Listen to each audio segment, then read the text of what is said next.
Alright, we've got the crank and piston out. I'm going to show you a good piston first. This is the one we'll be putting back in. You notice it's flat on the top. Now this is the one that we just pulled out of that saw. Now if you look at that hole in the top of it, some of you that may have bought a small engine kit for your home that like to tinker may recognize that. You screw it into a cylinder to block it so that you can remove the clutch. If you have one of these, throw this away. That is directly what they put in that piston cylinder to block that wherever he took this saw, and that's what busted that piston. This is going to cost the customer about $150.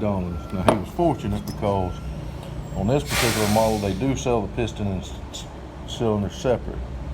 On most models they do not. You have to buy a piston and a cylinder, which would make it more feasible to replace the unit. So if you don't know what you're doing, definitely do some research or bring it to a shop. Don't use a piston block.